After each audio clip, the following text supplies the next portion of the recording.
There's only halftime report presented by American Express. That's right, that's Zeke. Not our Zeke. He did the game in Toronto tonight. This is the new, young Isaiah Thomas with the crazy circus shot. Welcome back to Players Only. And BD, when you look at this game and you look at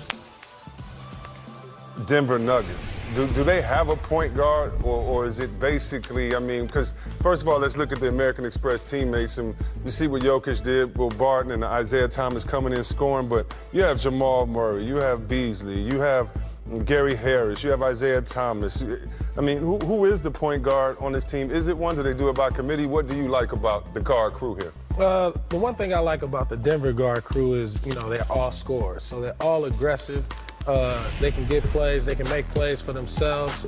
They move without the ball. So what you have is you have slashers and you have guys who can shoot the ball and make plays for themselves, right? But to me, right, the point guard is this guy with the ball that they're running a pick and roll for that has 7 assists, and that's the Joker, man. Somebody who's the point center. He brings the ball off the break, right? They run a 1-5 pick and roll, and he hits Jamal Murray rolling to the basket. Anytime you got somebody like that, he's their initial playmaker, and he is the playmaker on their team. So when you got guys who are feeding off of him, cutting, can be able to get their own shot, they have a lot more freedom. The guards have a lot more freedom, to kind of roam around. Shaq, you didn't get credit necessarily for passing. The frustrating thing about playing against you was that the double team. Especially from them two. The double team, but the double team.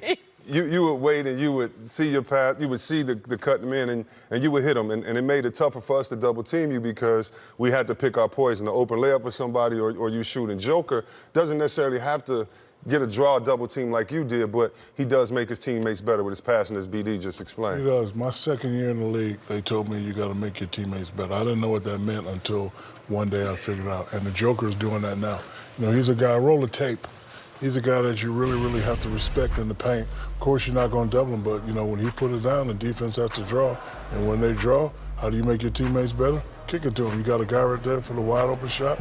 Hope he makes it. He does. That's why he has 7 assists right here. We're going to call a play, go, draw the defense. You got 2 guys looking, you got 2 guys coming.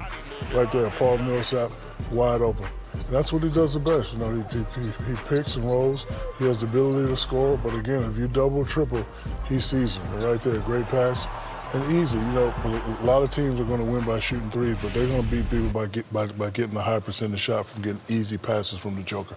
Candace, OKC, you look at their players right now. You have PG, he leads the league in steals. Then you have Westbrook, number 2 in steals. And this team kills you on the offensive boards. But tonight, Steven Adams only has 2 rebounds, but 15 points in there. But you still say, and we all believe, he's still the man if this team wants to get to where they're going, which is the finals. Well, he is definitely an underrated player. I don't think people give him enough credit for what he does. He's the perfect big for this team. Is able to defend Jokic, get that out of here, as you say, C-Web. You got him on the block. He loves that left block. Got great touch around the rim. Again, on that left side block, he's taking his time, able to find the cutter a la Shaq back in the day. And then again, just contesting. And what do you want your big to do? You want him to contest the shot, run out, and get the alley-oop in transition. And Steven Adams, his teammates, obviously Paul George normally has more points right now than he has, as he'll pick it up in the second half with only 6. But you need Steven Adams to be right around that 15, 16 points per game for OKC to be able to compete in the playoffs. BD, you said back at halftime, well, we're going to tell what Candace was talking about at halftime, but we don't wait for that. Spread more false rumors. I remember. But Giannis, Harden, and PG, we were talking about those guys in the back being the kind of the leaders for MVP. But tell the people your case on George. You made a case for everybody, but George was specific. Yeah, I would say for Paul George, when you're looking at somebody who plays both ends of the floor, right? So, top 3 in scoring. But not only that, you look at, him playing on the team with another dynamic, player in Russell Westbrook and still taking the leadership responsibilities, finishing the games. But when you start looking at all the other things he does, right? leading the league in steals, one of the top rebounders at his position, one of the top defenders. He guards the best player each and every night. I would say he would be my leader because, somebody was saying if he don't get MVP, he should get Defensive Player of the Year. And so if you're even in the rankings for both, it's saying something about your game. And I think right now Paul George is the most valuable person in the league right now. Oh, man, somebody left their phone up Yeah, here. We about to find out who it is. Oh, man, I can't. They lucky I can't figure That it ain't me, America. That's not me either. But check it out, though. So, Zoklu just said, is it me, TNT, or is Shaq looking extra bald? Is that you, BD? Shaq got that booty face. Booty?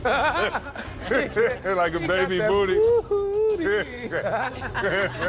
Baby butt. We sing that to the twins, baby butt.